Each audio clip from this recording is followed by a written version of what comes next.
Hello, everyone. Welcome to Ad America. I'm Sim. I'll be your host for today's event, Films Can Change the World.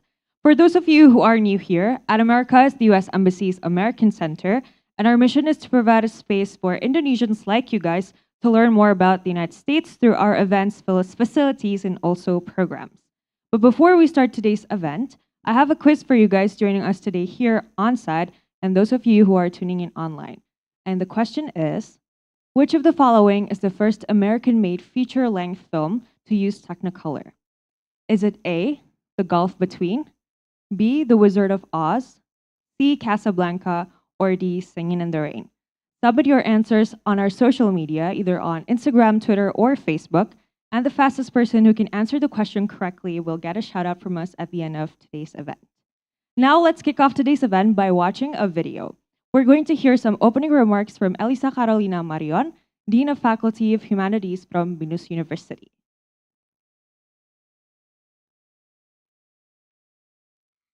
Ladies and gentlemen, distinguished guests, faculty members, students, and all literature, designs, and the cinematic arts enthusiasts. Good afternoon and welcome to this extraordinary gathering celebrating the power of storytelling and the magic of adaptation. I am honored to stand before you today as the Dean of the Faculty of Humanities at Binus University and on behalf of our esteemed institution. I extend a warm welcome to each and every one of you to this remarkable talk show titled Into Reels, celebrating the adaptation trilogy, accompanied by the arts exhibitions by our friends from Visual Communication Design Department. This afternoon, we find ourselves at the crossroads of three captivating realms: the world of literature, the world of cinema, and the world of design. It is within this convergence that the written word transcends its pages and is brought to life on the silver screen and lifelike designs. This magical transformation is what we have gathered here to celebrate the remarkable alchemy that occurs when a story leaps from the ink pages of a book to the reel of a film and captivating formal of arts. This event would not have been possible without the collaborative efforts of the English department, the film department, and the visual communication design department of Binus University, along with our esteemed partners, Gramedia Book Publisher at America and the US Embassy. It is through our collective dedication and share passion for the arts that we have come together to bring you this extraordinary afternoon. Through this event, we hope to inspire you, our audience, to appreciate the rich tapestry that connects literature, cinema, and design. I would like to especially congratulate and thank the true stars of this afternoon, the student and crew from the English, Film, and Visual Communication Department. Congratulations for making this remarkable event happen. Thank you and enjoy the event.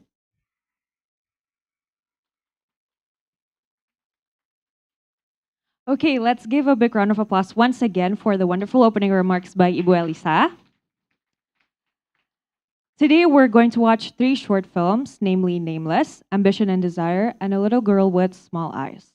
These movies will be presented by three talented movie presenters who are here with us today, Raihan, Kin, and Julius.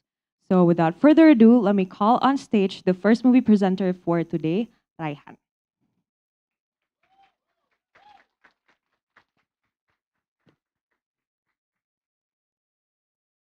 Hello, everyone. My name is Raihan, and I want to tell a bit about the first film that we will showcase. So, the first film that we will showcase is Nameless. As a film, Nameless gives an opportunity for English literature students to uh, do something new, to innovate, and that is to make films. Because English literature students usually are generalized to only be able to make written works like novels, poems, and research studies. They wouldn't believe that us as English literature students be able to make things like films. So what we expect from making this film, from making Nameless, is that we hope to prove that yes, English literature students can make film too. We can make films full of passion, full of love and hard work with from everyone who is involved in the making of it. So I've talked a lot about Nameless. What is Nameless? What is this film about? Nameless is a short story written by one of our own English literature students, Xiao Qing.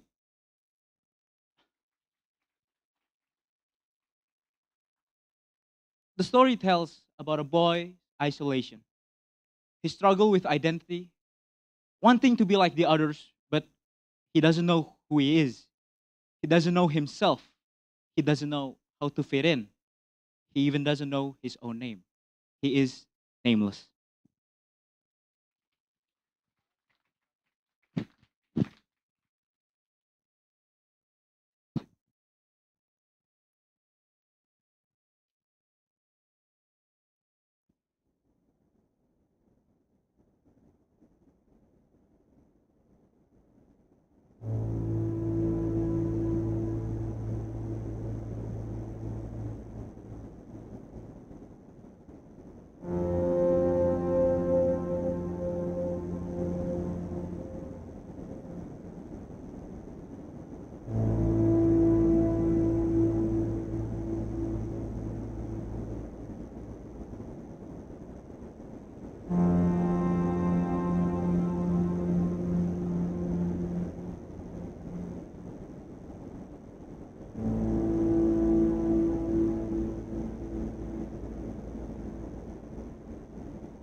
Call me. Call me. Say my name. Say my name.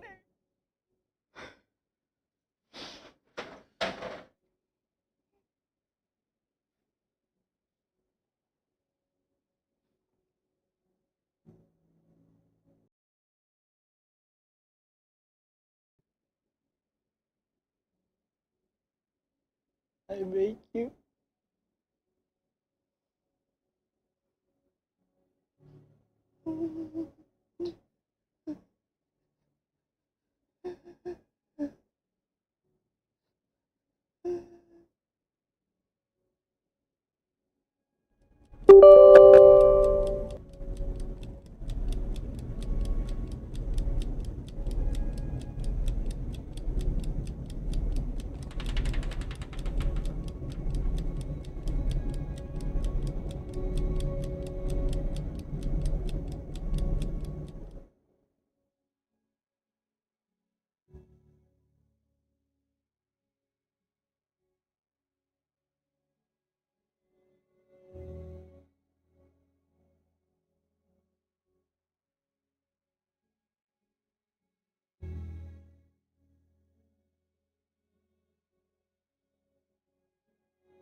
Good afternoon, everyone.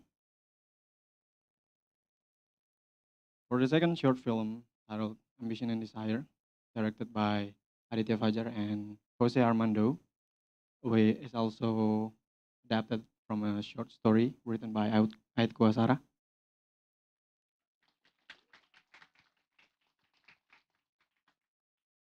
It tells a story of two human personification that portrayed as two characters. They are ambition and desire.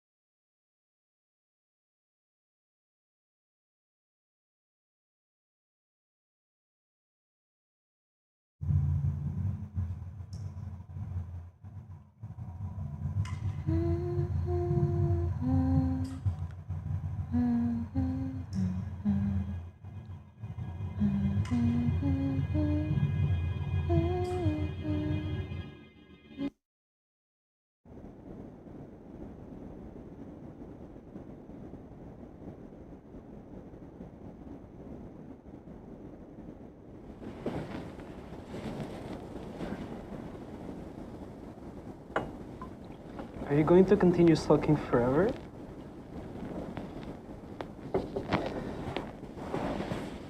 It didn't go the way you wanted it to. Is it that upsetting? You don't get it. Okay. And what do I not get? I thought that you would understand. You should know better than anyone. Don't you feel angry when things doesn't go your way? There's always a plan B for that. Things won't always go my way. I will admit it is frustrating. But that's no reason for you to cause a tantrum. You know, it's almost always better to strategize rather than agonize. Desire, you expect too much. And you don't? I have control over my expectations. That's why I have backup plans. But in having backup plans, that would mean your goals would stay strong. Wouldn't it? What right do you have to criticize me? Your reason to yell and throw tantrums when something doesn't go your way isn't justified. You expect that everything will go your way just because it's what you want. It's like having a map, but you don't know where the north is pointing. Don't poke me!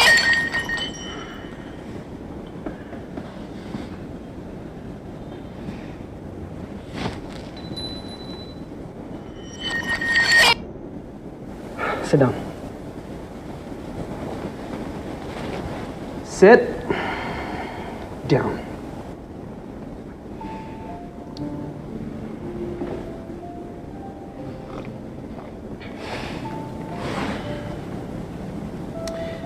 Did you tell them what was upsetting you?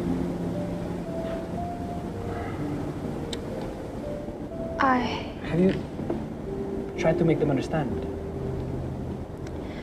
I was upset because they knew. They acted like it was inevitable. That everything I did was for nothing. I wanted to hope that it wouldn't. So I kept trying. And what was it you were trying to achieve?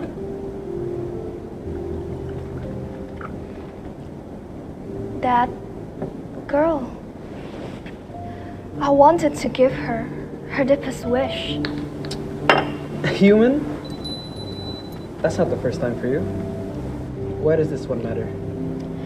They all do.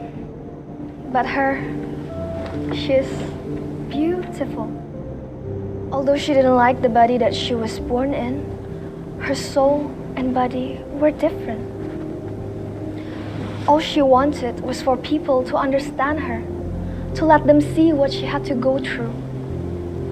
She wanted someone to understand her pain, the things that she had to fight for so she could be herself and accept herself. That was all she wanted. But I didn't realize that I pushed her over the edge. What happened? Humans can see us, but we have influence over them. And I thought I could drive her to achieve that wish. To finally be herself, you know. To live as a person that has been caged inside of her for a long time.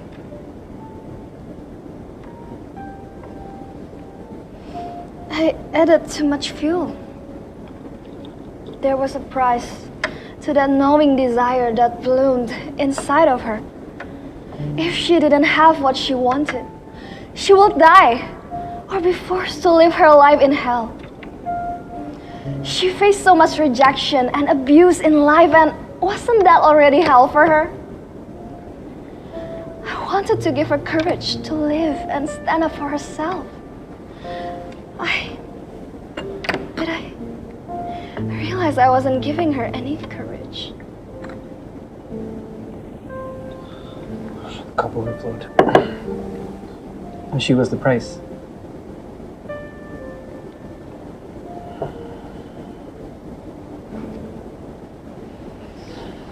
Desire, why didn't you say this earlier? Like I said, everyone knew. I knew I wasn't supposed to get attached, and I knew I shouldn't do anything to reverse the girl's fate. But I've watched her for a long time. I've seen others like her, and I've seen some succeed while others fall to their death. She just wanted to be strong, to be resilient, to survive. I wanted to see her achieve that dream. I wanted to give her all of that, but I am only an emotion.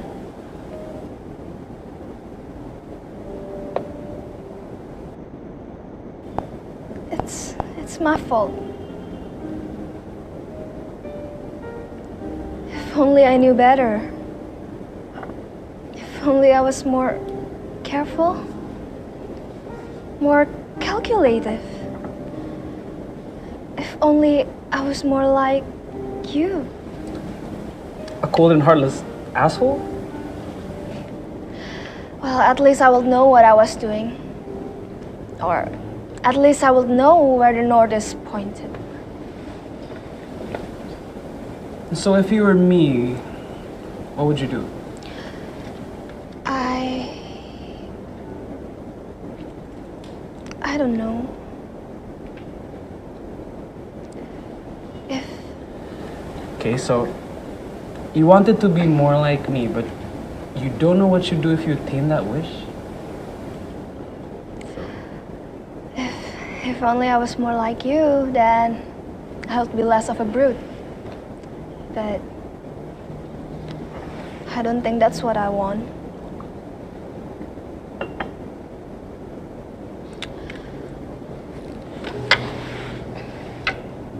What do you want? Ambition?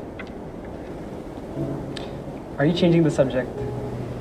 Well, think of this as a subtopic to our current subject. Perhaps I would like to see somebody achieve their goals, no matter how ludicrous or absurd they might seem. I'm sure you feel the same way. But how do you keep yourself from having regrets? To approach things so objectively. That's simple. Detachment. Think of me as a mere observer. Watch from the sidelines, just like how a spectator would. But for me, I spectate their rise or demise. To me, there's little to no meaning whether one perish before they truly achieve anything of importance. To me, they just don't exist. All right. They don't matter to you anyway. If their lives mean nothing, then what about their death?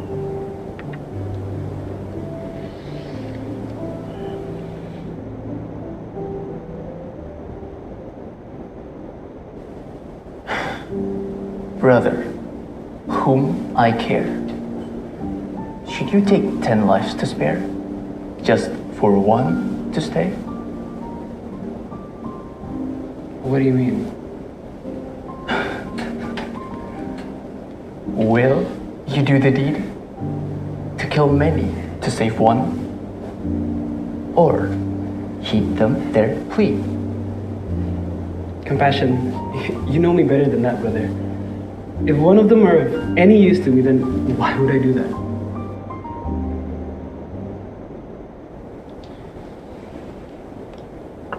If you could save that girl, but the only option is to kill the people who damned her in life, would you? What I wanted for her is her happiness. If killing the people who damned her in life means that she'll be happy, then I'll gladly do so. Well, even if we're not supposed to. We're not supposed to kill humans, and yeah, I've killed the girl I wanted to save. Would she want you to kill them? No, I don't think so. Her parents and peers may have condemned her, and well, she may hold grudge against them, but somehow I just don't see a reason why would she want them dead by her hands. Then tell me, what does she want? Despite all the suffering and pain, hatred and rejection, she held onto the hope that one day she'll find someone who will understand her and accept her as she was. Well, did she ever find that person?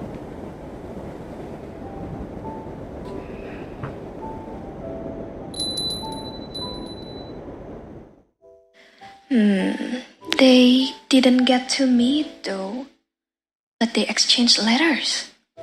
I remember her lighten up every time she sees their name on a piece of paper. She would spend hours just to reply to them. And she smiled ever so slightly with every word she wrote down.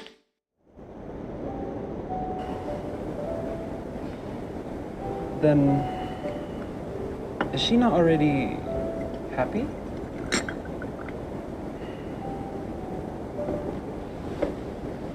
She's free from her pain now, and although she might not have met this person physically,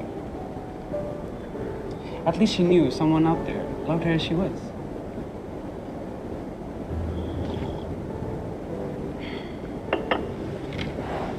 You thought you were seeing things from her point of view. You might have understood her. That is undeniable. But really, you were only looking, not seeing. Believe that she was happy, although briefly. Perhaps it was you that also pushed her to meet her loved one. That is what she wanted, isn't it?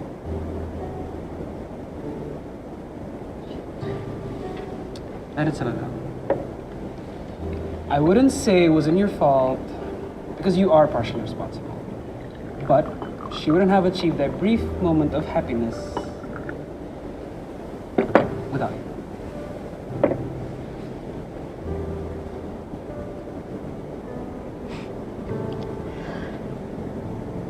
I'm serious. You're always serious. You didn't seem to take me seriously. I did.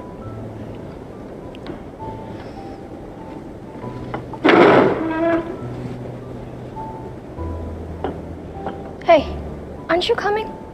I thought you'd be harder to convince. I'm not a child. Do you think Sister Destiny is going to be mad at me? Well, that depends. That's not helping. Logically, she wouldn't. If you had changed that girl's fate entirely, then that's a whole different story. She might curse you. Come now. A lecture is nothing compared to being cursed. Although I do hope you haven't stirred her mood prior to this. Well, I almost destroyed her chamber though. Can be easily mended, but she'll be mad at you for that. Plus, she already put you in a brief seclusion. I hate how everything sounds so easy to you. As the humans always say, experience is the best teacher. This is just one of them for you. Hey, ambition? Thank you.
Okay, hi everyone.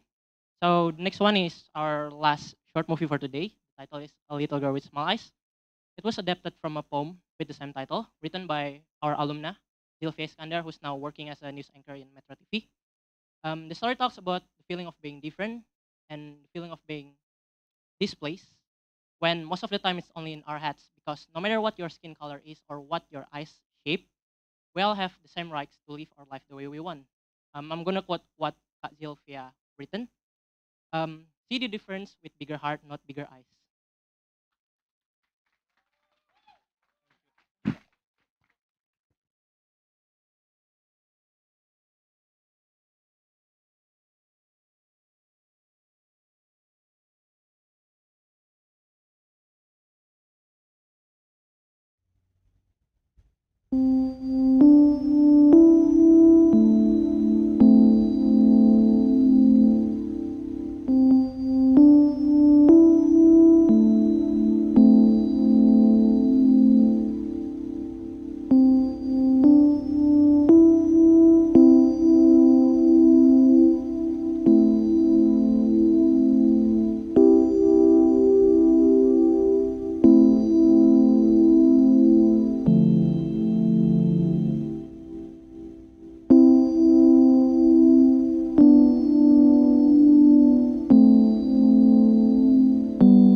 is if 3 power x equals 9 power x minus 4, then x equals, that's a disturbing problem, but it's not that hard. So, let's move by deducting the variable first. Here we have 3 power x equals 9 power x minus 4.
First of all, I would like to say thank you, ambition. Thank you, desire. Thank you, courage. Thank you, determination. Thank you, bravery. Thank you for everything, everyone. 6 wonderful jobs, 6 beautiful jobs. Thank you so much. Okay. So thank you for everyone who have come here today and make time. I know it's Friday. I know how crazy the traffic is out there waiting for you. And thank you for making time. And today is the day we are celebrating 3 beautiful works. But not only that, we are also having some beautiful artworks out there that have come out of the adaptation work of your productions in poem, in short stories. And I need to really applaud Pak Hagung and team. Thank you very much, Bapak, from the House of Explorations and Alih Media team for coming and enjoying us and celebrating what our students have achieved. Thank you so much, Bapak. And today we'll be talking about the very important process of adaptation. And we are here. No, I'm standing here not only by myself, but I will be accompanied by 2 ladies who have experienced them all. So first of all, I would like to invite somebody. Okay, I need to put 2 things before reading this. First thing first, Miss Maria, often teases me, Pak Irfan, what is changing now? It's just the plus. It's just the plus. Okay, I'm going to call somebody who I needed to tell her, Bu, please watch my students' films, but please be nice. Okay, so I'm going to invite, I'm going to introduce her name, but she goes by 2 names. So before we started, I needed to ask her, should I call her by her less informal name or just a formal name? So she just said, terserah Bapak. And I'm having being a husband for many years, I know when it is a terserah answer is kind of difficult to respond. So okay, so I will just where did you put this? Okay, where is it? This one. Okay. I'm going to call, first of all, Dr. Azalia Mohransyah. Ibu, would you please share the stage with me, Ibu? So, ladies and gentlemen, Ibu Azalia or Dr. Azalia Mohransyah is an award-winning filmmaker. She is a lecturer and subject content coordinator to film program at Bina University. And not only that, she is a filmmaker for movies entitled The Guest. Okay, so that's why I am your guest, you are my guest. And best film at only the Best International Film Award. Wow. Best short documentary at the East Europe International Film Festival. Oh, give a round of applause for Dr. Azalia Mohransyah. Ya, mainnya nggak Asia, it's Europe ya.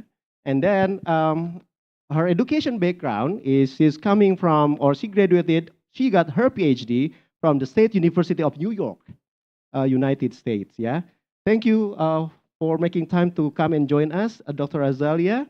And ladies and gentlemen, the second guest who is joining us today as well is somebody who has written at least 3 novels. Yeah? Well, she can correct me later. Okay? So I would like to call Ibu Almira Bastari. Ibu, would you please share the stage with us here?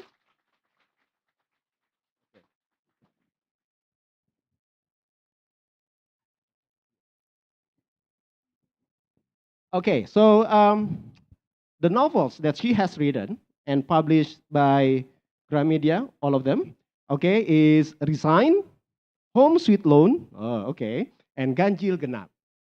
And Ganjil Genap is currently being premiered all over Indonesia right now, Ibu? Or No, it's already, I think, a few cinemas only played that only a movie few here. cinemas now, yeah? Okay. So if you haven't, please go and watch.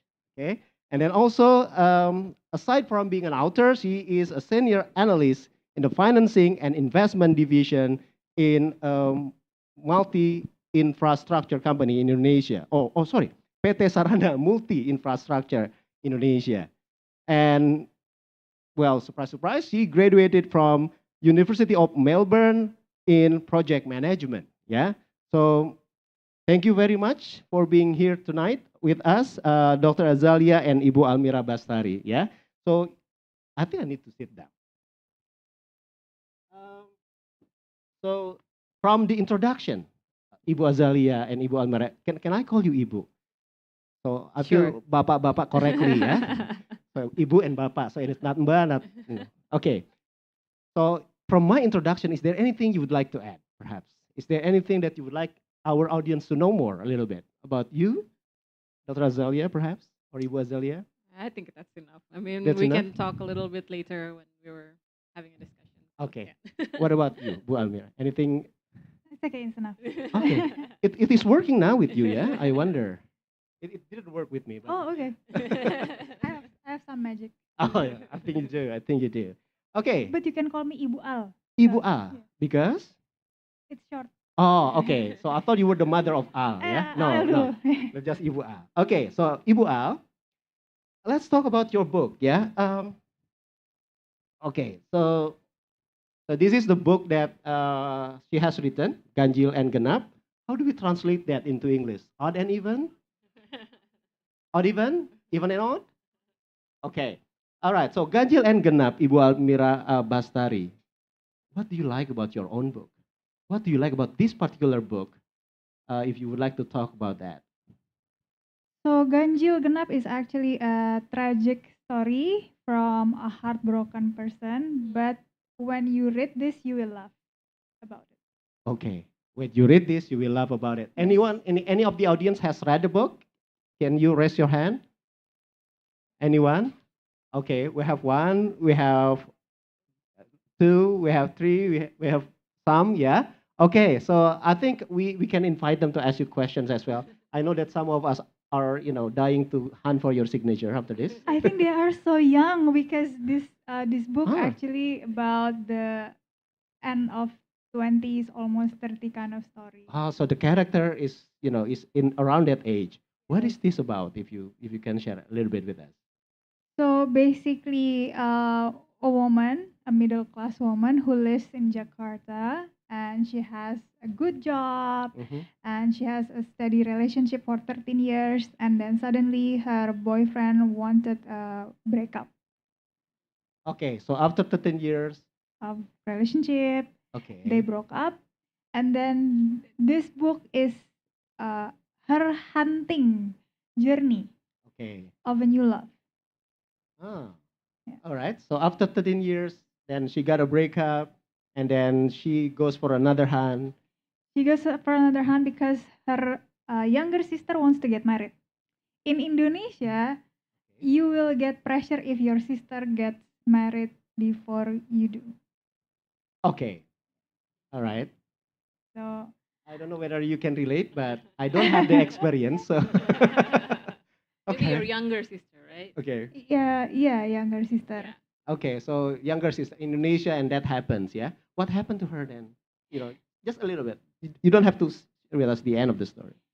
It's a happy ending story. It's a happy ending It's a story. happy ending story. It's happy ending. So finally, it's She's happy with herself. okay. Yeah. All right.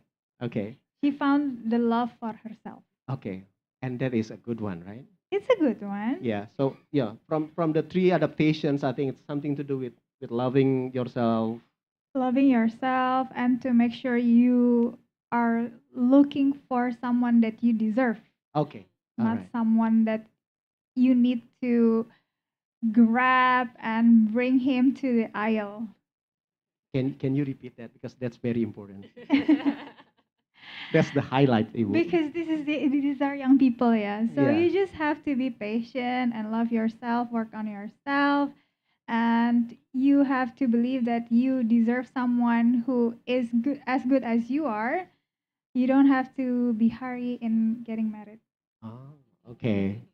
All right. So, guys, if you are 20, if you are lucky enough to be still 20, I think this book is probably going to teach some future, kind of reflections. So it's a future reflections of perhaps what you are going to get through as an Indonesian woman with the Indonesian woman. expectations and other stuffs. Yeah.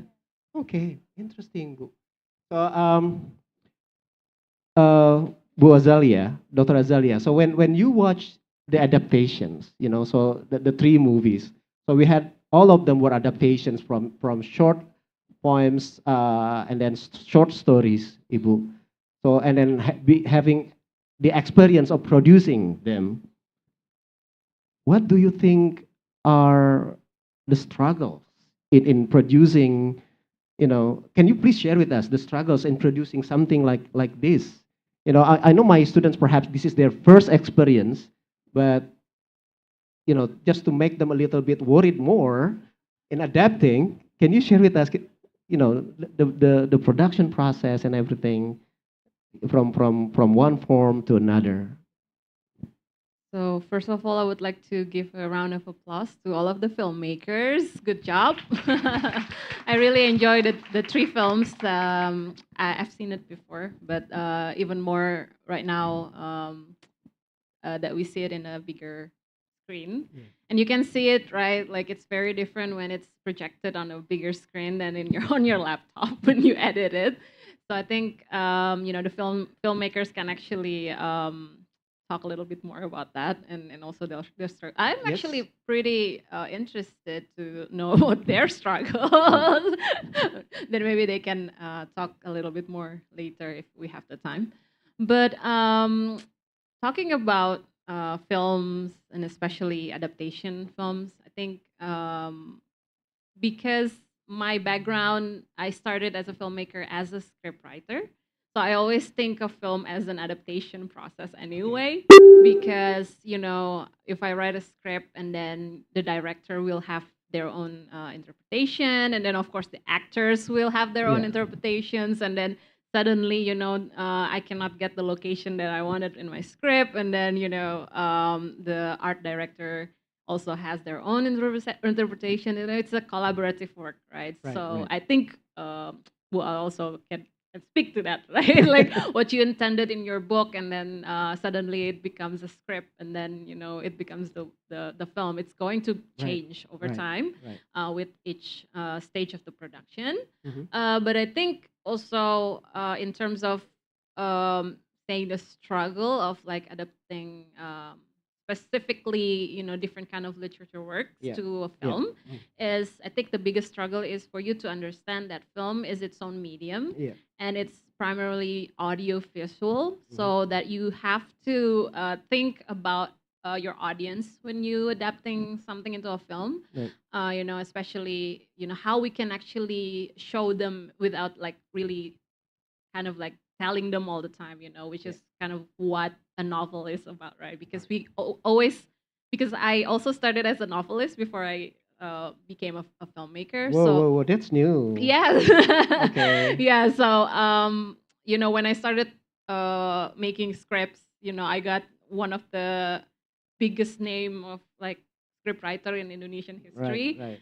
Like actually just throw my script to the trash because Okay. he said, this is not a script, this is a novel, because it's like, it's that part of that Yeah. adaptation Right, yeah. struggle, right? Because I always think, oh, you can always like tell them what your characters is feeling, for example, but film is a totally different Right, medium. right, So right. yeah, that's probably one of the biggest thing that you need to Yeah. remember. Yeah. Yeah, that's very interesting. Your comment about the script, yeah, reminds me of a quote that I have actually prepared for today's event. This one is from, if I'm not mistaken, this one is from, okay, from Alfred Hitchcock. Yeah, okay, sorry, Alfred Hitchcock. He said, to make a great film, you need three things: Script, the the script, and the the script. script, and the script. Yes. And then you mentioned that. Interesting, yeah? So basically, the whole movie making is an adaptation process. an adaptation process. Now, let's talk about an adaptation process that happened to your book, Ibu. Bu'al. Sorry, yeah? Yes. When I say Bu'al, it reminds me of of somebody's son. Yeah? But it's not your son, right? So it's somebody else's husband. My cousin. Oh, really? No, of course Oh, not. all right. I trust people easily. Okay. So when they come to you and then said, Bu'al, what do they call you? Al. Al, your book is interesting. Can I turn this into a movie? What did they say actually to you? So actually, what you need to do as writers is just to focus on making a compelling story, which doesn't have any formula. Mhm. And then when it is labeled as a bestseller book, Right. production houses will knock on your door. Mhm. Well, they'll call you, send Okay. you emails, or drop direct messages on your social medias. Right, And right. like, actually, what they care other than the story, of course, the sales rate. Ah. So when they say like that, I ask what is their vision about the book. Right. Because my books are heavy about comedies, about jokes, Okay. which are not easy when you make movies like that in Indonesia. Have Right. you ever laughed like so hard while watching Indonesian movies? Anyone?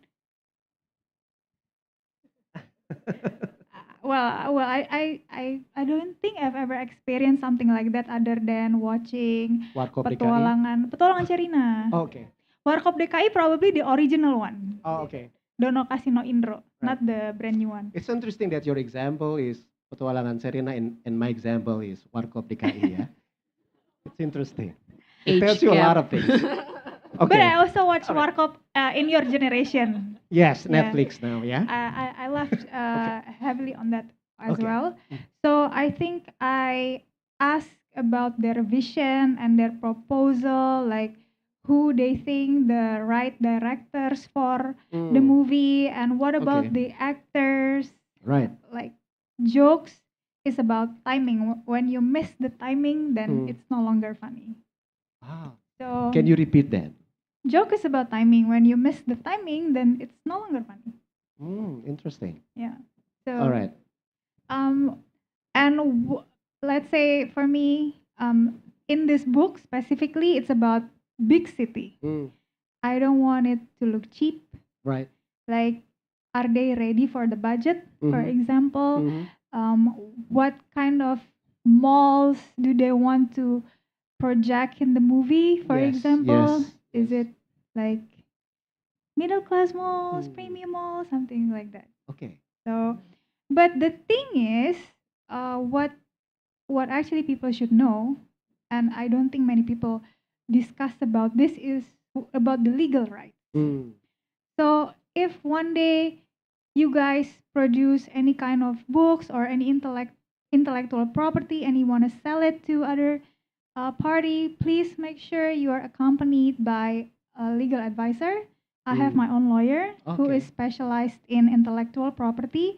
He actually learned about entertainment industry in America. Okay. So he's used to take care of this, and I have him on my side for every contract. What you want, what you don't want to do during the process in the movie, Okay. and then make sure your rights. Let's say whether they can make a remake, Okay. like Warkop, they have a remake movie, right?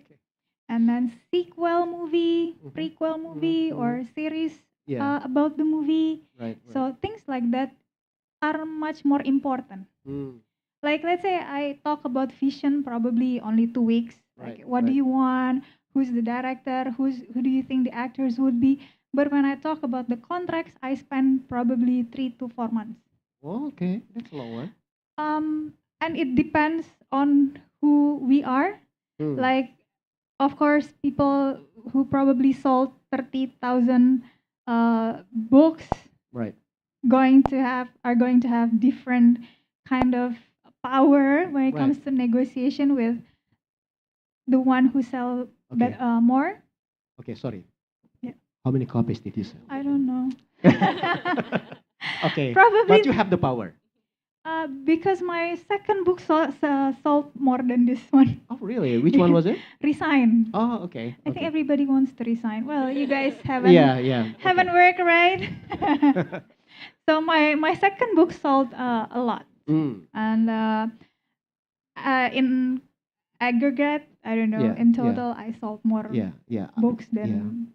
probably Yeah. average people. Yeah. The title is a bit discouraging, so I will not let my lecturers in the department to read it. Yeah. So Yeah, so my second book sold a yeah. lot. That's why Okay. I have more power in the negotiation. Yes. All right. All right. Interesting. So it's also comedy genre with middle class. It's comedy. It's probably like 80% of the book is about comedy. Okay. Have you ever read Lupus? I think Lupus, you know Lupus, right? Yes. These Thank guys you. probably They don't. know. They don't. They don't.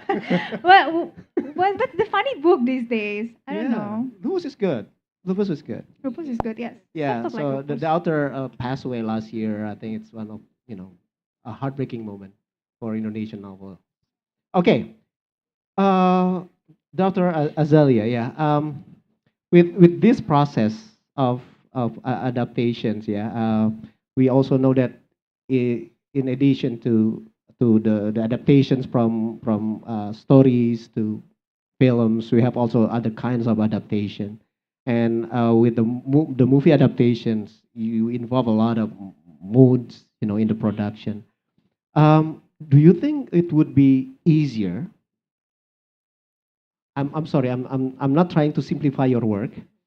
Do you think it would be easier to adapt a poem like The Girl with Small Eyes, a short story like Nameless, and like Ambition and Desire, or do you think it will be much more difficult to try to adapt a novel like this?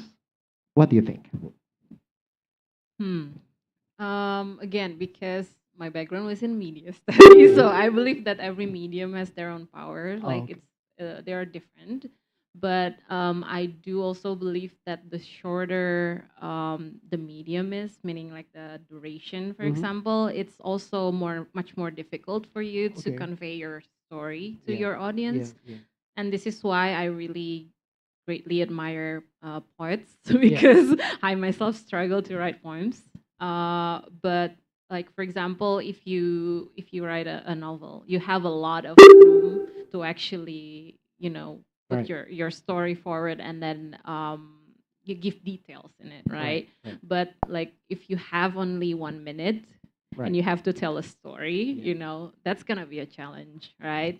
But in terms of adapting, I think every kind of adaptation, of course, have their own challenges, especially if you talk about something like Maal's book, right? Because that means there are lots of parties involved. Yeah. And that also Yeah. means more opinions from different people. Mm-hmm. And, as a director, directors are always very famous with their ego. Yeah.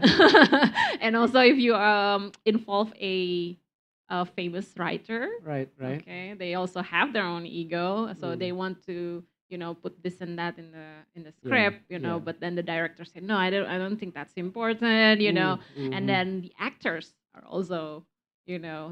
actors really have like Really. Most their own. difficult to deal with? Not really, but if you already have the name Mm. and people already know your capabilities as an actor, Right. you Right. actually, again, it's all about power struggle, Right. right? Right. It's all Yeah. about bargaining, and Right. then Right. what you want to do and what you don't want to do. Right. Like, Right. and I think it's good actually, like because that means that we kind of democratize the whole process, right? But Interesting. also at the same time, we have to remember that we want something that is can be done Mm. instead of like doing a discussion for like Right. 20 years and then the film is not done, right? Right. Right. So I think that's also like one of the things that I would like to applaud the filmmakers, that they Mm. can actually finish the production, because I know Ah. that specifically for like student filmmakers, like early Mm. like first time director, something Yeah. like Yeah. that, it's usually very hard to like accommodate like Mm. every every opinions that you Mm. have on the table. Right. So I Right. think that's something to be considered. You know, Yeah. if you Yeah. already have your work done, then Right. it's Yeah. I know good. from their stories, while producing the Yeah. movie, um, a lot of discussions, a lot of perhaps egos being involved in the discussion. But at the professional level, like perhaps what has happened to Ibu Al, like I have my lawyers. It's ego, but it's a control ego. I know what I want. I know what you want. You want to sell tickets, perhaps as a movie makers. Now, I also have my own lawyer. It's my husband.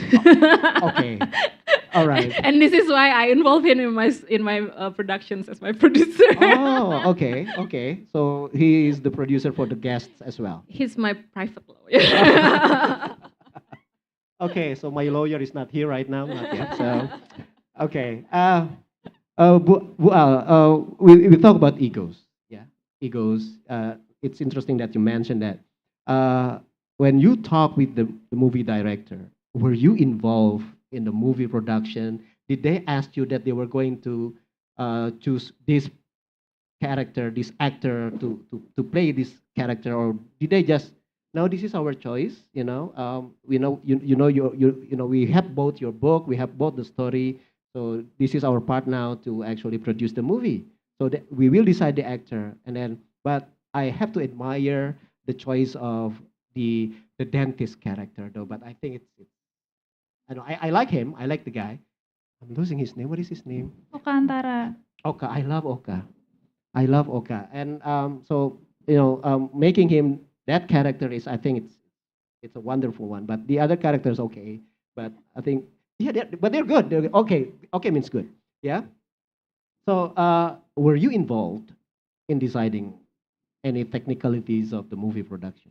Okay, if you ask this to other writer, the answer would be different. Oh, Yeah. So every writer has different terms in their contracts. okay. Luckily, I made friends with the right people to be my mentor. I joined the class of script writing by Ernest Prakasa, if you have ever heard. Mhm. He's a comedian. He made comedy movies. And then I joined the class of Salman Aristo. Mhm. If you've ever watched Ayat-Ayat Cinta or Ah, Laskar Pelangi. So okay. I joined the classes, and I have Sunil Soraya, the one that made Tenggelamnya Kapal Van der Wijk, and also Susana as my personal mentor for many years. Susanna the movie? Susana the movie. Okay. Is there any series? No. I mean, okay. Susana the alright. Ghost. Susana the Ghost. Susanna the ghost. Okay. Yeah. So. Not Susanna the person, right? Yeah, not Okay. All right. Susana the person is Susan probably, ya, boneka Susan. Okay. Yeah. Well, she was alive a long time ago. But okay. But anyway. She was alive. Yeah. Okay. So from those three people, I fully understand that movie is a different form like the book. For example, if you guys study about script writing, you know the common form of a second scenario is 120 pages. You can make it shorten or make it longer. But my book is 340-ish pages. Okay. So if the director wants to make my book, they have to cut more than 50% of the content. So when they make this movie, and as a financial analyst, Okay. I have this perspective of every movie making is an investment. So this is the production house investment. It's their money in the basket. Surely they will make their best effort to make a return. Okay. So my job, my homework is to make sure I find the right production house. If you are lucky, you will be getting offer by multiple production houses. And then what you need to do is to do a research which production house movies whose characters have the most fitted Okay. kind of specification to whatever you want. All right. For example, have you ever watched KKN Desa Penari? Yeah, I think that's they the most have, recent. I guess. If you want to sell horror story, go sell to that production house.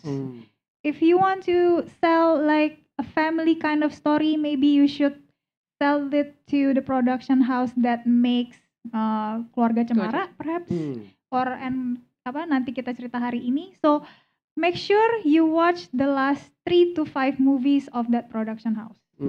So that is my job. Okay. So after I pick them, although I have in the contract that I can have a word on who are the actors going to be, who is the director, but I choose not to.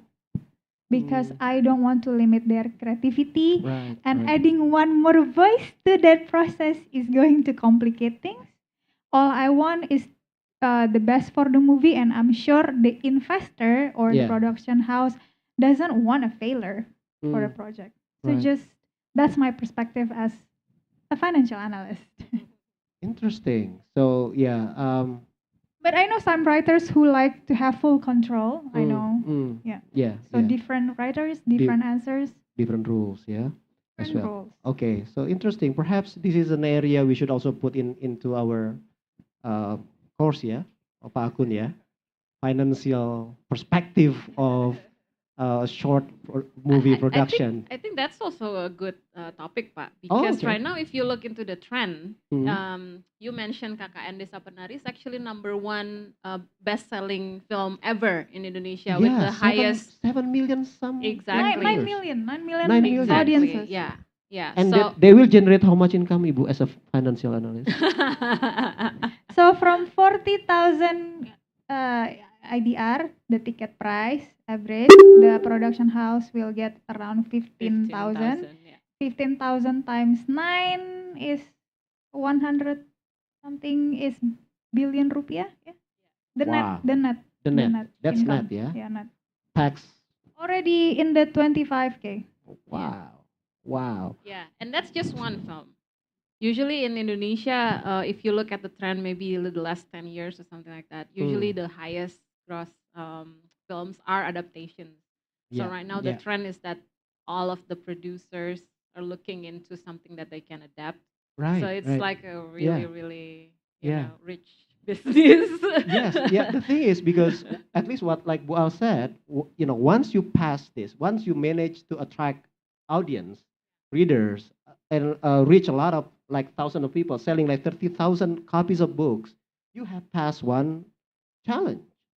And then, is to reach a large number of people. And after that, when you produce it into a different form, then it's easier, perhaps, You already have a fan base. You have already a fan base.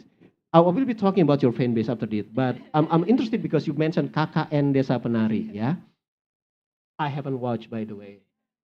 Perhaps I should when it is on and Netflix and everybody is asleep. Okay, Ibu Azalia. So that is horror movies, and then I don't know why. I think this week we are having like 5 or 6 horror movies out, and in Indonesia, and then this genre is Romantic comedy. Romantic comedy. We don't have many of this kind of genre. What is your projection? What is your predictions of the short, in the near future, of how our movie trend is going to be? Like, I would like to encourage our students to write something idealistic, like Ambition and Desire, like Nameless, and like the girl with small eyes. But what is your prediction? I think if you look into the trend, then #1, I think, as I mentioned before, producers are still kind of looking into things that they can adapt. So, a real fan base, is something that they can, a kind of guarantee for them to produce something, to put their money in the basket, right?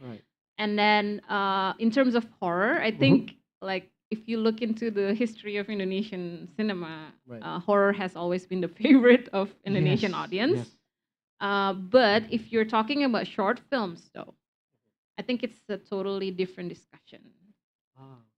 Because if you look into the short films in Indonesia, right now we have a lot of communities all over Indonesia, and the trend that I see is that it's not just people who are in the extracurricular in like high schools or universities, But nowadays we have lots of different communities all over Indonesia who make short films, Okay. and it's not just a stepping stone to make longer feature films. Right, You know, right, so right. it's something a kind of trend that I really I'm really happy about. Yeah. But I can see right now that lots of filmmakers are actually more open towards the idea of an art house or Yeah, like an yeah. experimental kind Right, of right, approach. right. And I know that, for example, documentary communities are also very thriving right now because people start to understand, especially after the pandemic, Right, you right. know, that they stay at home and they started to see what do you call it, the phenomenons that are like around them. Right. Because before the pandemic, if you ask people, you know, what kind of movies you like to watch, usually it's like Marvel movies, you know, box office, you know, what kind of Indonesian movies, horror movies, right? But Okay. after the pandemic, people started to look into themselves and look into their community, and they Right. started to figure out things, you know, that they didn't see before. And so people start to make, you know, short documentaries about themselves, about their family, Right, about, you right. know, their neighbors and whatnot. Yeah. So I think it's a really good trend. Yeah. But can short movie be commercially successful? Yes and no. Okay. I Yeah. love the yes. Yes first. Please. I think it depends on what kind of circuit you are targeting for your the distribution of your film. Right. Like for example, during the pandemic, we know that there is this viral film, short film, Tilik. Have you seen it? Yes, like it went viral on YouTube, right? Mm. And just because of that alone, they can actually like monetize like the Mm. whole film. Yeah, But yeah. it's kind of like a tough market if you put your short film on YouTube. That also means that it's kind of open for people to download it illegally and like re-upload it as their own.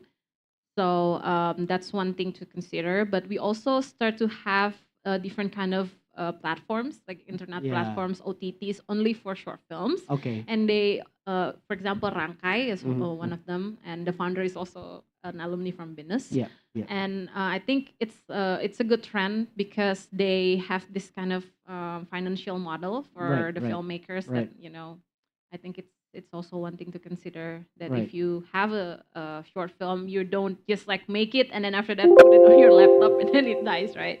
So Yeah. you actually have to look into these different kind of platforms Right, right. and think about what kind of distribution modes that you would Okay. like to All right. approach. Yeah. Okay. So that is a yes. What about the no?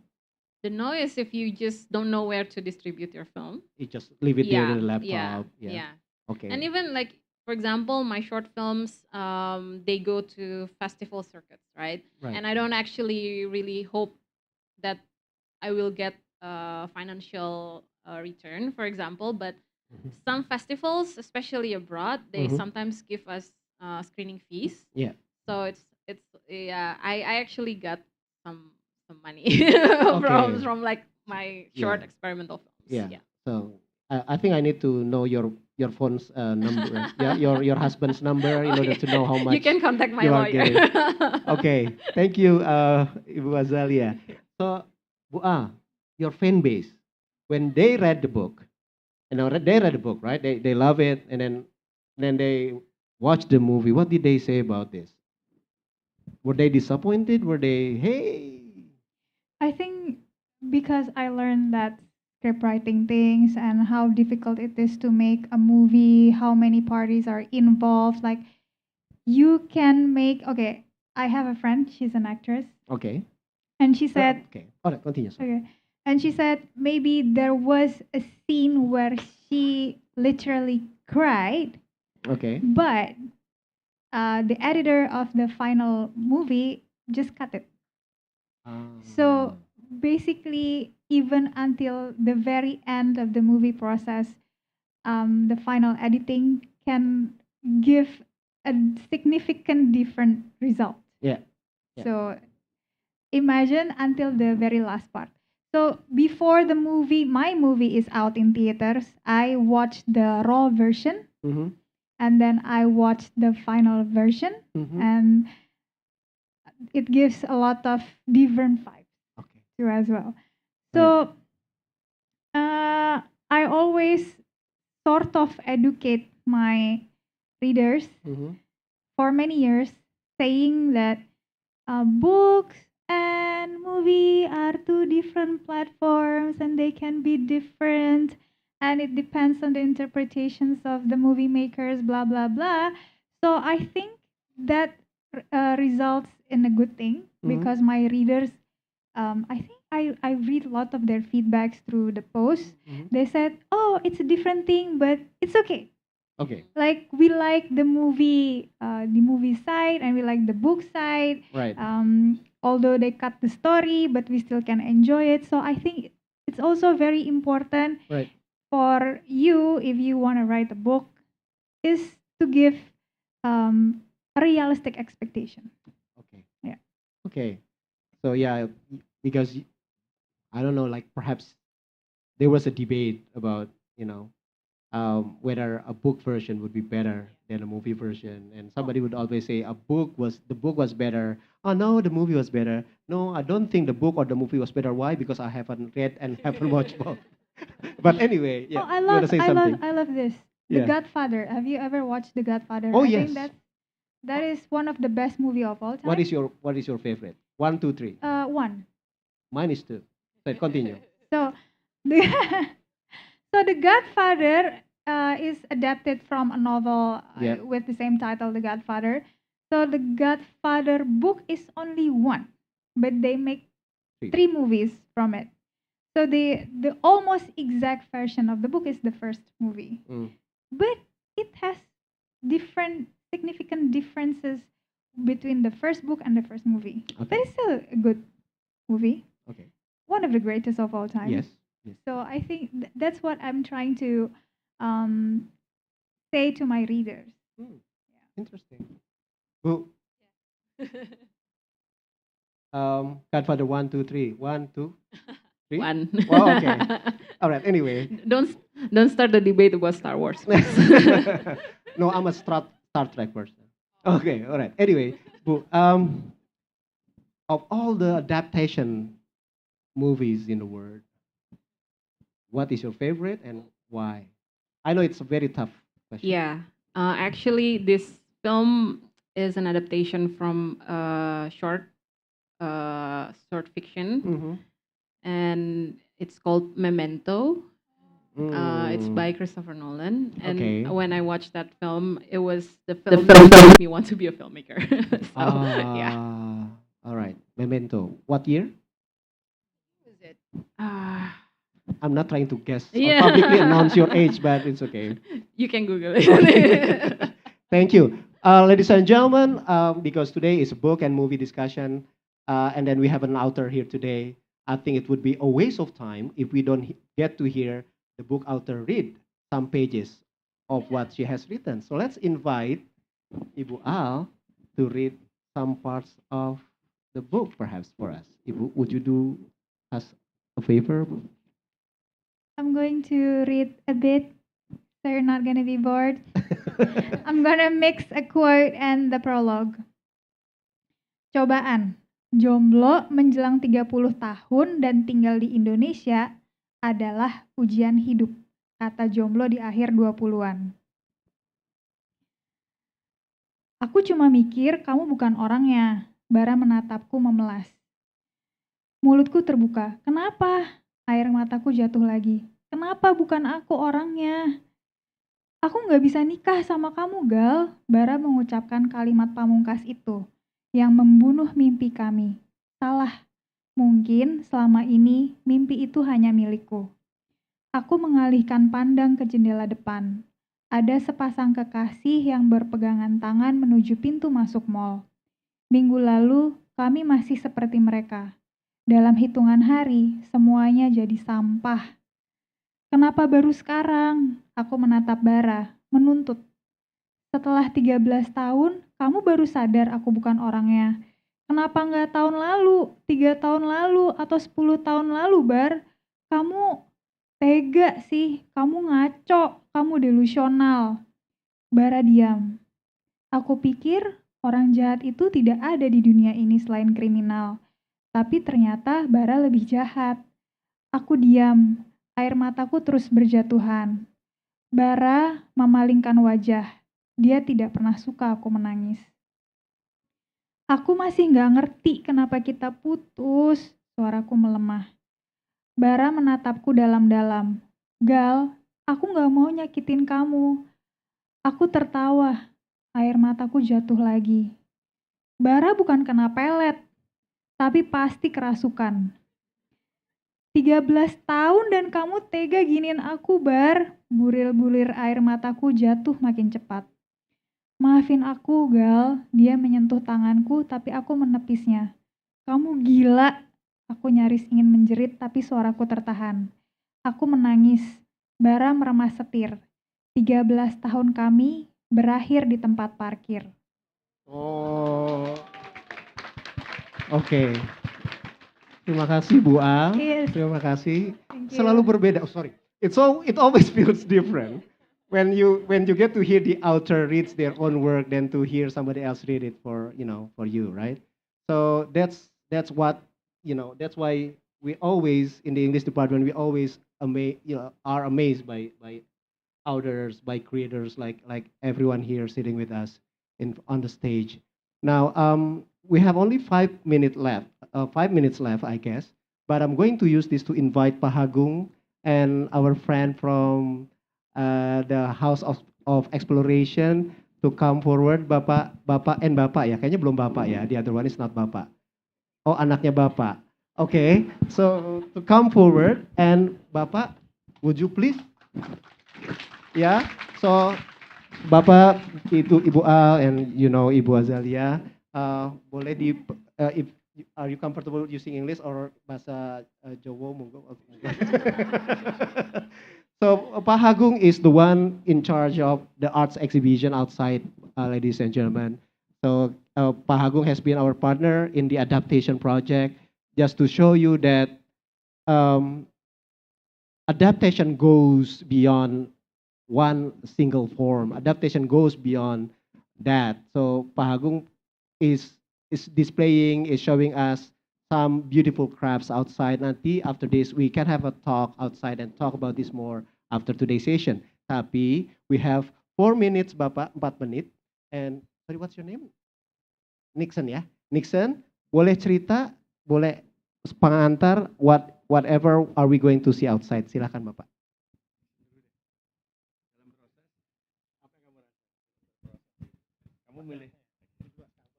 Baik, terima kasih Pak Irfan.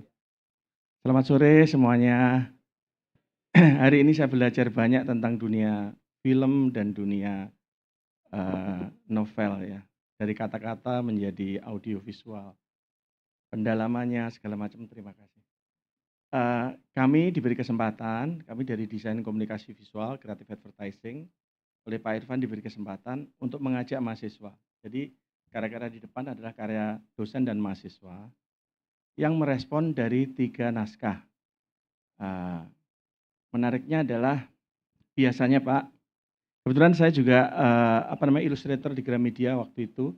Saya juga menerjemahkan karya novel menjadi cover novel atau gambar dalamnya. Jadi esensinya pada saat visual, grafik atau ilustrator atau apapun rupa ya, itu pasti akan membaca naskah dan mengambil esensinya dulu. Saya membebaskan mahasiswa saya Pak untuk 3 cara merespon. 1, apakah kamu akan tunduk jadi kamu akan memberi ilustrasi dari naskah kemudian divisualisasikan. Itu yang nomor 1. Berarti karya rupa akan tunduk pada karya teks. Yang kedua, kamu boleh mengambil esensi dan kamu boleh merespon, menambahkan cerita di dalamnya. Karena tadi saya tertarik Bu Azelia, Dr. Azelia bilang, every medium is different. Ya, ada kekuatannya masing-masing. Nah yang ketiga, kamu hanya merasakan sense-nya saja, setelah itu kamu boleh bercerita apapun. Di luar sana ada karya-karya yang berbasis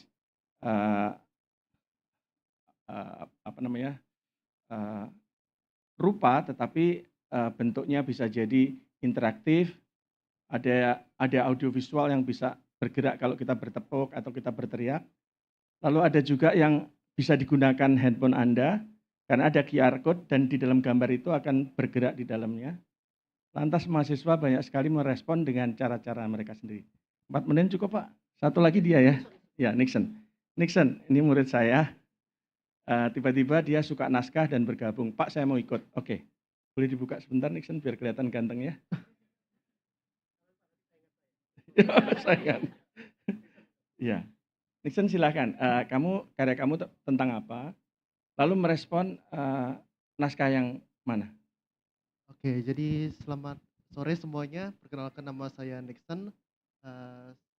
Jadi karya yang saya buat itu merespon tentang Blue Socks ya ceritanya.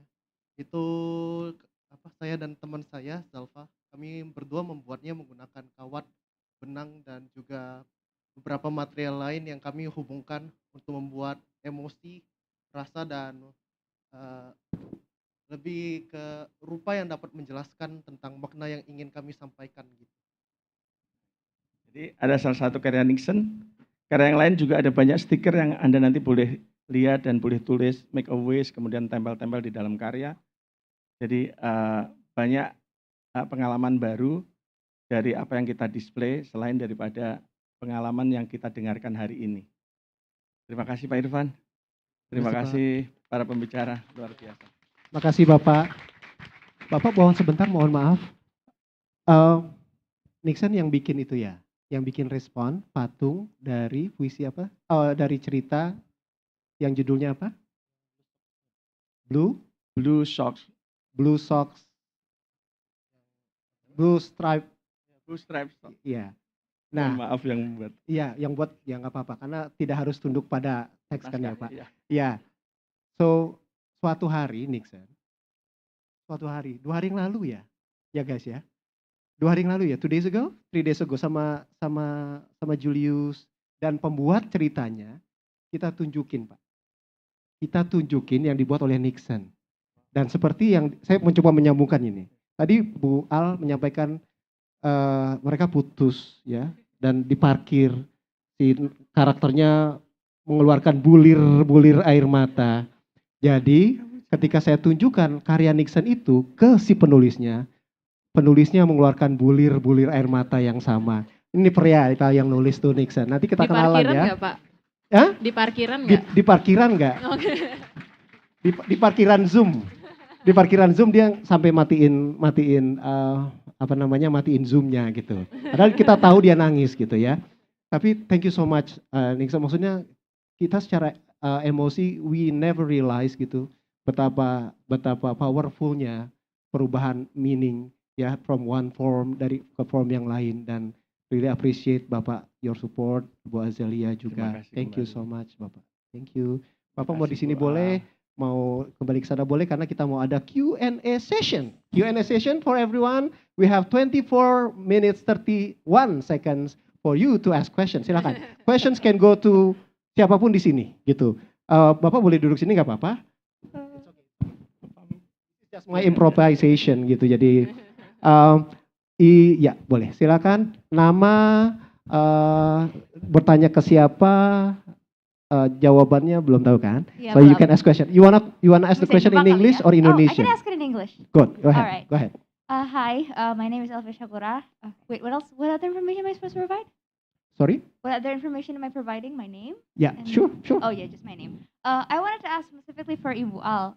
You were talking about like adaptations earlier and how like when you talk about like the contract and let's say you're writing like a one-shot book, like a contemporary, and like they have interest in like developing that into more than just a single story, right? Making a sequel or a prequel, so on and so forth, like spin-off. What are your specific thoughts on that? And like, how did you decide whether, it should be allowed for them to take your characters and make like newer stories? Like, I want to know. Thank you. Okay. Ibu, you want to respond to that? Yeah. So basically, I have never made a sequel or prequel. I have tried not to because in Indonesian law, it's a bit difficult to fence.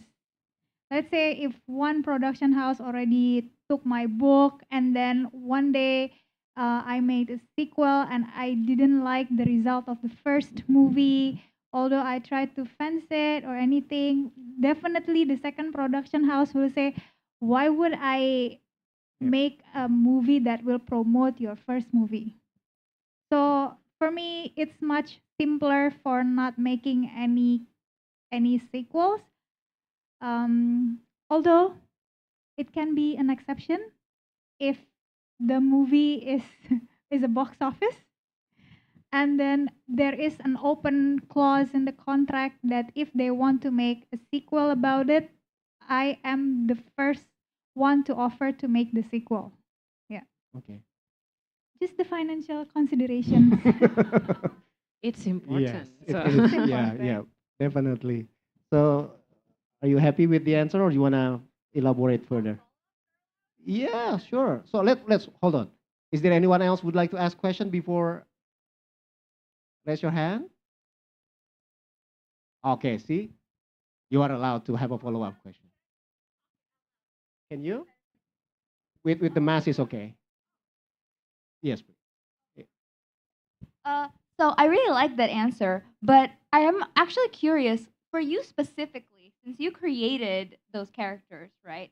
Like, what are like your thought process on the idea of someone else being in charge of those characters, like actions and feelings? You're no longer like the one solely, like for example, if you do have a clause that says they're allowed to make sequels and stuff like that, like, is it very important for you specifically to be the one that dictates how your characters behave, or are you okay with like letting creative control or like how much creative control for other people to dictate how or what your characters are going to do?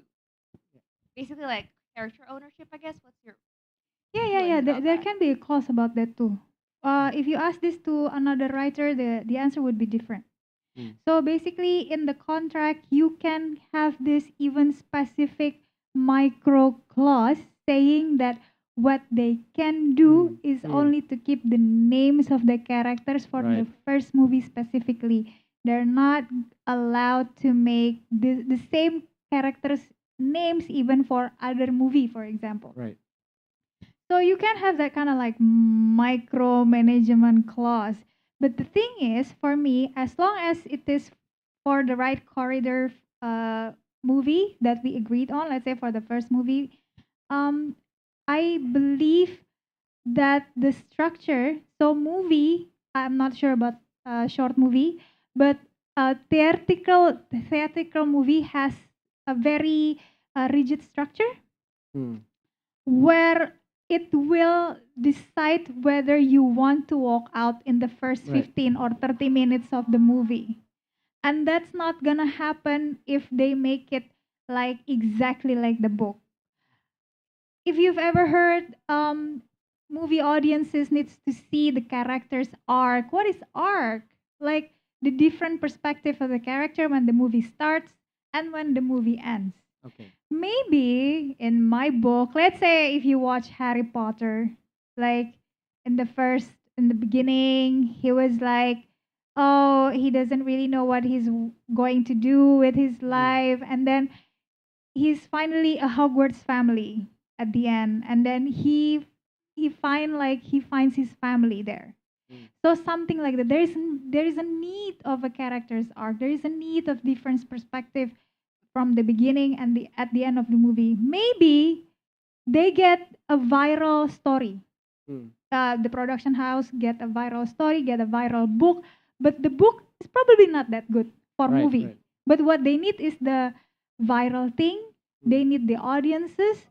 So they need to change it into the movie structure. So for me, as a writer, I think you have to be honest with yourself. As long as the production house explanations make sense, I will allow them. Thank you. Thank you. Yeah. So I think in a certain context, you're gonna have to just let it go to the to the other producer of other form. Okay. Good. Next question, perhaps. Yes. Rashad, come here, Rashad. Yeah.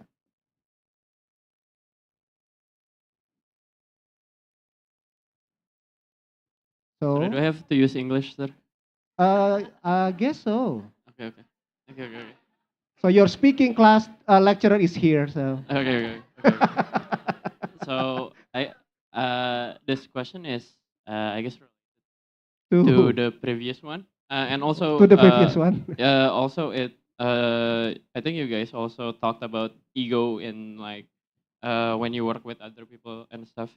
So my question is more about like this whole discussion about adaptation.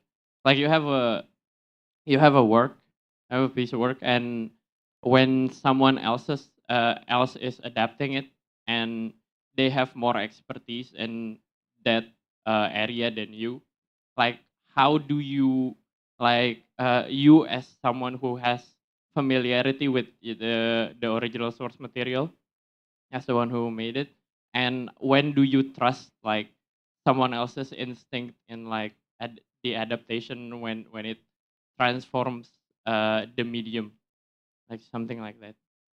Okay. How do you like I don't know, like the tarik ulur maybe. Yeah, yeah, okay.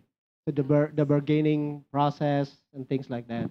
So perhaps we have heard the perspective from Ibu Al, perhaps from Ibu Azalia.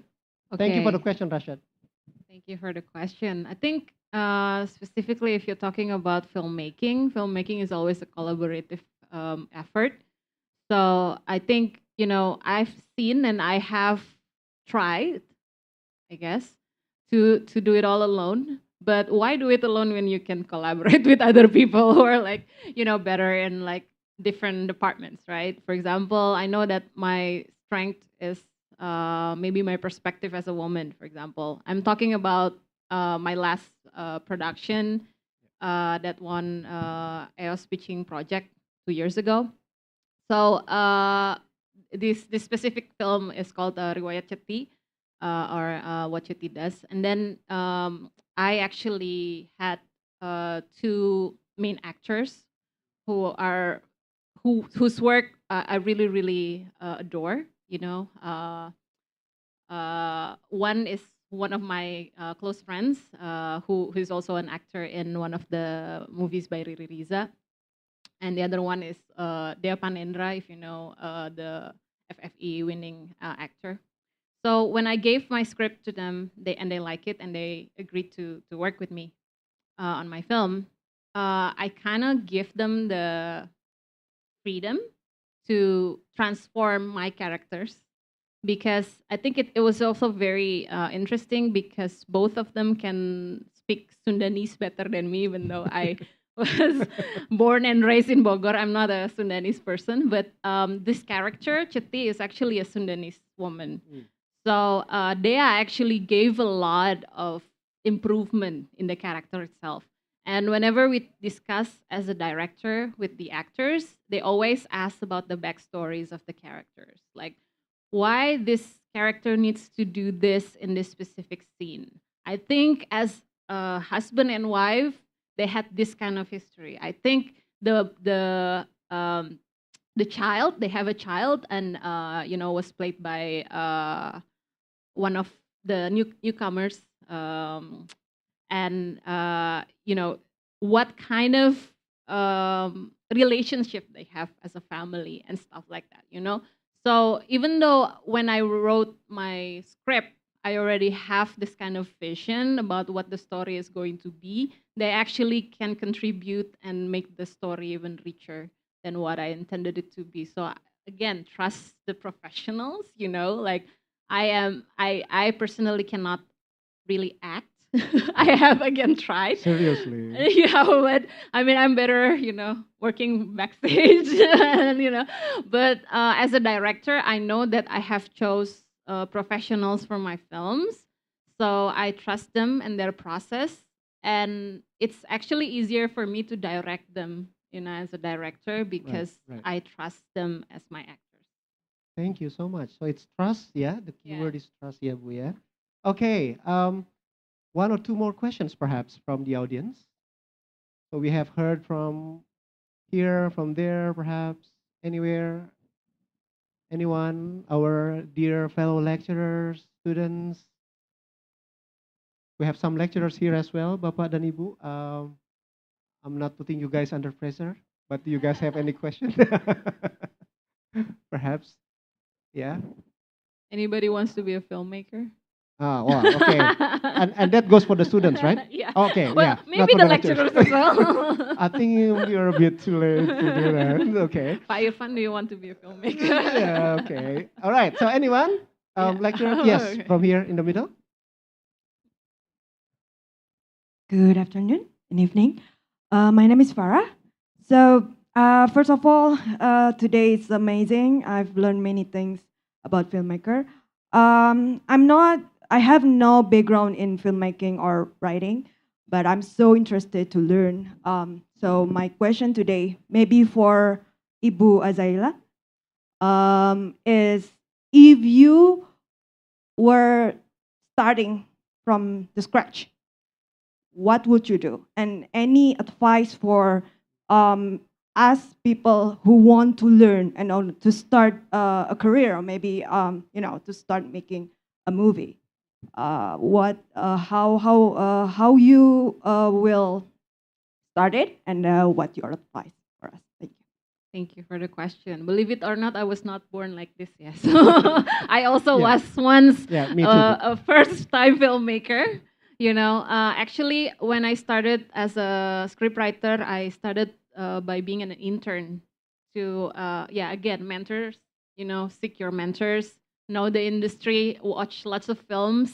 I think exposure is really important because prior to my PhD, I did not really watch that many documentaries. And then I ended up making a documentary for my dissertation. so, but believe me, like every first time filmmakers, as long as you try and then you fail, then it's like one of the step of the process, right? So don't be afraid. And I believe that each and every one of you have already got camera and microphone in your pocket, right? in your smartphone, right? So this is actually a device that you can use. Like nowadays, the access is really easy for you. Just try to learn a lot from watching movies. Try to seek mentorship. Maybe take classes, right? And then if you are really encouraged to be a filmmaker, then just make films. You make one film. If it sucks, make another film. Show it to your peers. Show it to your, well, maybe not your parents, because sometimes maybe no, I'm just kidding. Well, even until this day, my parents don't really understand like my Okay. occupation as a filmmaker. She's like, "Oh, you're a lecturer at the film department. Good. About your films, I don't really understand your films. It's okay." Okay. Yeah. So the idea is Yeah. make one. If Yeah. it sucks, Make another another one. Yeah. Okay. And always, be open to critics as Right, well, but you have to, along the way, you will understand which critics that you need to take in and which critics are just trying to destroy you as a filmmaker. I think it's also the same with writers and also artists. Yeah. Sometimes, along the way, you will find your tribe as well, especially again, as a filmmaker, you have to collaborate with your friends, sometimes with your family. I don't know, just find people around you that are also interested in making movies. Yeah. Yeah. So maybe Yeah. you can also Yeah. give the Bapak, perspective from the and design, from the artist perspective, Bapak. Boleh? Ya, sekali lagi bahasa. Bapak, kalau dari perspektif artis atau desainer, saya boleh cerita sedikit ya Pak. Ada satu periode di mana dulu ada satu negara yang dia tidak boleh membuat gambar poster film dengan fotografi. Ya, negara itu. Jadi semua film, karena kebetulan dia berbeda arah politik dari film, kebanyakan dari Amerika. Ya. Film bisa masuk ke negara dia, tapi harus diadaptasi grafisnya. Tidak boleh pakai aktornya. Gitu. Nah, setelah beberapa tahun, justru malah graphic design di sana timbul sangat kuat sekali, Pak. Nah itu menarik. Jadi ternyata kalau kita bekerja sama lintas media, hal pertama yang tadi Bu Al sampaikan penting ya. Kita mesti pilih betul-betul siapa yang akan kerjasama. Apakah dia satu gelombang bisa mengerti apa yang kita mau sampaikan dalam novel barangkali ya. Yang kedua, beri dia kebebasan. Ini yang paling berat. Kebebasan merubah media. Ya, tadi memang ada faktor soal apa namanya coba, kemudian ulang gitu ya. Sepanjang timeline dari proyeknya masih oke, artis juga perlu apa namanya berproses gitu. Tapi apa yang dia ciptakan, ini pesan saya Pak, apa yang diciptakan, coba juga dengarkan kenapa dia berbuat itu. Jadi saya invite teman-teman nanti untuk ketemu dengan langsung artisnya, kenapa kamu berbuat itu menarik untuk ditanyakan. Terima kasih. Yeah, thank you. Give applause to all of our speakers. Yeah, I'm going to ask you the same question, guys. Kenapa kamu berbuat itu? Okay, good. 6:37. We have one question. Go at least. Silakan. Feel free to ask question. You know, we have an artist here, we have an author here, and we have a movie maker there. There, karena agak jauh ya Bu ya. It's not there, but there. Okay, one last question perhaps to wrap up everything, and it comes to one and only Pak Akun. Go ahead Bapak. Bisa dibantu sana mic please. Thank you. Pak Akun is our lecturer in this department of Bina University. Go ahead Pak Akun. Yeah, hello. Hi everyone.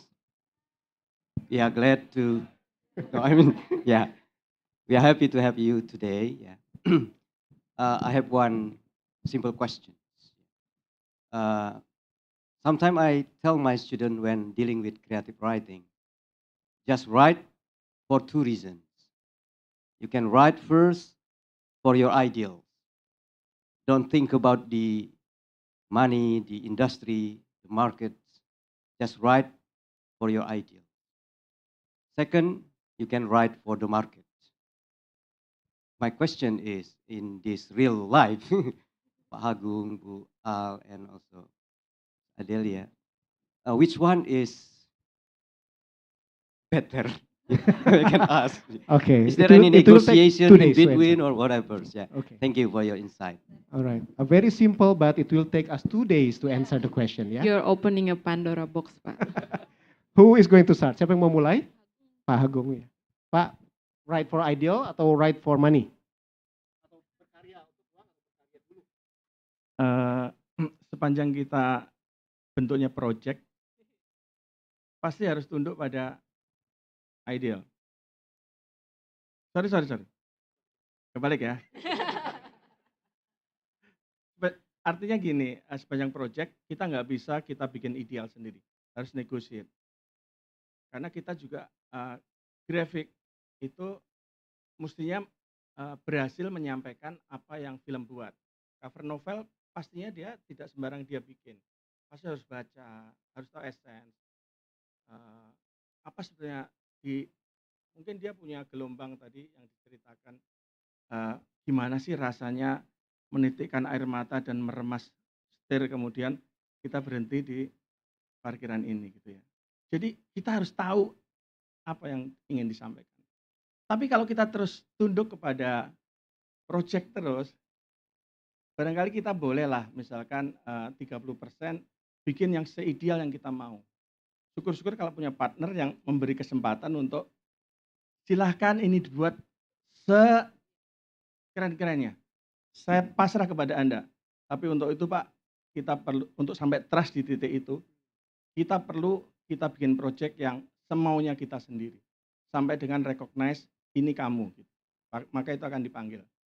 Dan itu berbuah manis pada biasanya budget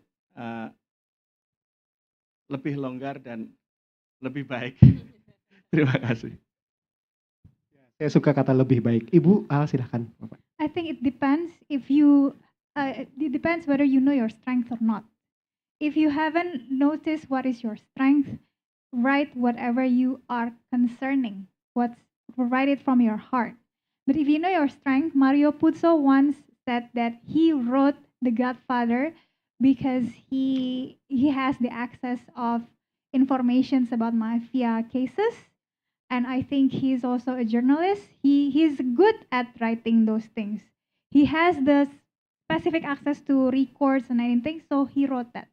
He wants to be out of poverty and he wants to bring welfare for the family. So I think it depends on your strength. Okay, so the thing is, I think filmmaking, proper filmmaking is pretty expensive. For example, in Binus, we have red camera for the students, right? And it's almost as expensive as buying a car. So, filmmaking gears are very expensive, but it doesn't mean that you have to just jump, as a first-time filmmaker. Again, you can just use your phone. For example, tomorrow I'm going to have a production with only my phone. So, it's also, it's always an option, right? But again, I think for me personally, because I'm more of an experimental filmmaker, I think most of the audience, I think, will not probably get my films. Actually, last year I made a short kind of hybrid animation film, and it got nominated in FFE. But when it was shown at one of the festivals in Jakarta, the audience actually said, "I don't understand it. What are you trying to say with this film?" So I think, going back to your question, again, I will not lie to you that as a filmmaker, I will need money. And sometimes I need to kind of budget, from my own pocket. But at the end of the day, that is needed if I would like to make a film that is, from my ideals. But if there are, again, Agung, if we have projects from our clients, then it's a totally different story. Okay. Yeah.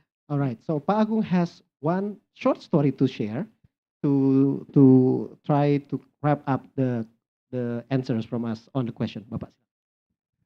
Ini pengalaman real. Jadi begini, ada satu naskah cerita, 15 naskah. Kekuatan naskah itu adalah setengah halaman folio selesai. Jadi ada judul, kemudian ada tokoh barangkali, ada plot, kemudian ada problem, tapi 15 berapa ratus kata itu ya? Nggak nyampe berapa itu? Setengah halaman A4 selesai cerita itu. Skinny story. Dia mengistilahkan penulisnya begitu. Penerbit datang ke saya, "Mas, ini ada naskah, kumpulan cerita pendek 15, judulnya vignette, cerita-cerita kecil. Kalau diterbitkan, buku itu pasti tipis sekali. Sehingga nggak mungkin diproduksi. Jadi saya diminta untuk membuat ilustrasi dari naskah-naskah itu. Saya bilang ke penerbitnya, bukankah kekuatan cerita ini adalah saking pendeknya ini selesai. Kalau puisi kayak haiku, malam di bulan purnama, aku di pinggir, ya seperti itu ya, selesai gitu. Ya. Akhirnya kita deal. Saya diberi kebebasan enggak untuk berpikir untuk naskah-naskah 15 ini. Gramedia bilang silahkan.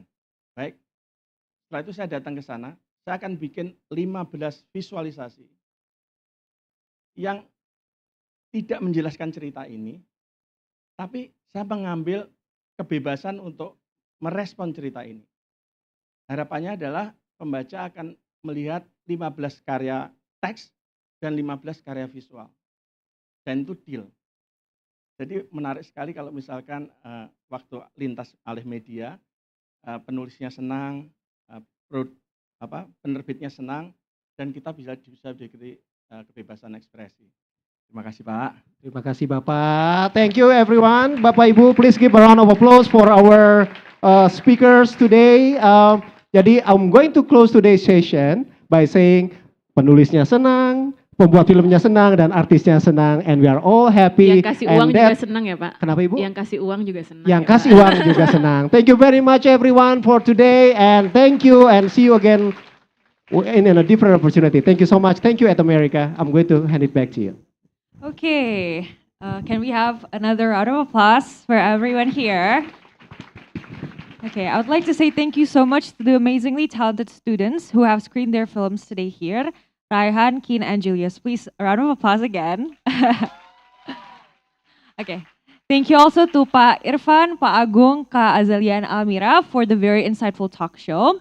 And at the beginning of today's event, I had a quiz for you guys watching today, and the question was, which of the following is the first American-made feature-length film to use Technicolor? And the correct answer is A, The Gulf Between. Shout out to @Murnitiga from Twitter for being the fastest person who can answer the question correctly. If you're interested to join more interesting and fun events at America, visit our social media. We're on Instagram, Twitter, and Facebook at @ATAmerica. We also live stream our events on YouTube, so feel free to check out our YouTube channel as well. That is it for today, everyone. See you at the next America event.